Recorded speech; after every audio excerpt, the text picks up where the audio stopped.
রাত ঠিক ২টা। চারপাশ পিন পতন নীরব।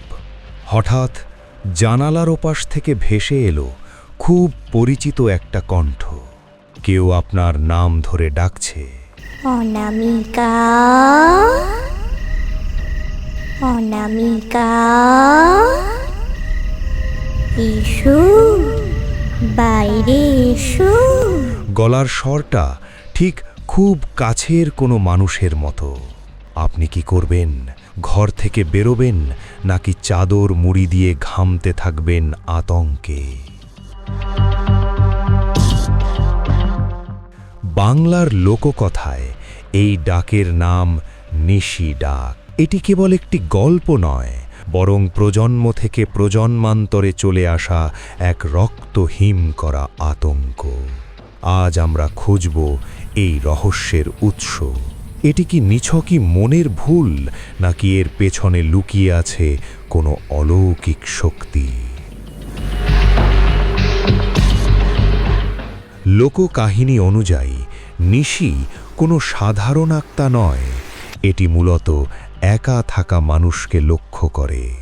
এর ডাকের রয়েছে নির্দিষ্ট কিছু ধরন। প্রচলিত আছে যে নিশি কোনো ব্যক্তিকে সর্বোচ্চ 2 বার ডাক দেয়। যদি কেউ প্রথম বা দ্বিতীয় ডাকেই সাড়া দিয়ে ঘর থেকে বেরিয়ে যায়, তবে সে আর কোনোদিন ফিরে আসে না। সবচেয়ে ভয়ানক ব্যাপার হলো, নিশি সব সময় আপনার সবচেয়ে প্রিয় মানুষের কণ্ঠ নকল করে ডাকবে। হতে পারে সেটা আপনার বাবা, মা কিংবা স্ত্রী। তারা আপনাকে আপনার নাম ধরে ডাকবে এবং এমনভাবে ডাকবে যেন মনে হবে তারা কোনো বিপদে পড়েছে। ঢাকার অদূরে একটি গ্রাম, যেখানে বছর 10 আগে এমন এক রহস্যময় ঘটনা ঘটেছিল। স্থানীয়দের মতে, এক যুবক গভীর রাতে তার ভাইয়ের ডাক শুনে ঘর থেকে বেরিয়ে গিয়েছিল। পরদিন তাকে পাওয়া যায় গ্রামের শেষ প্রান্তে একটি বিশাল আম গাছের মগডালে, অচেতন অবস্থায়। গ্রামের প্রবীণরা বলেন, নিশি যখন কাউকে ডাকে, তখন ওই ব্যক্তির শ্রবণ শক্তি আর মস্তিষ্কের ওপর সে এক ধরনের নিয়ন্ত্রণ নিয়ে নেয়। সম্মোহিতের মতো মানুষটি সেই ডাকের দিকে এগোতে থাকে।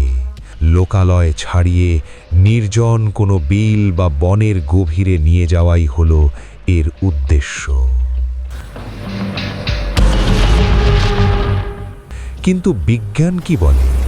চিকিৎসা বিজ্ঞানের ভাষায় একে বলা হয় অডিটারি হ্যালুসিনেশন। অতিরিক্ত মানসিক চাপ, একাকিত্ব কিংবা ঘুমের ঘোরে মস্তিষ্কের বিশেষ কোনো অংশ সক্রিয় হয়ে উঠলে মানুষ এমন গায়েবী আওয়াজ শুনতে পারে। একে অনেকে স্লিপ প্যারালাইসিস বা বোবায় ধরার সাথেও তুলনা করেন। তবে গ্রামের মানুষের কাছে বিজ্ঞানের এই যুক্তি খুব একটা ঢোপে টেকে না।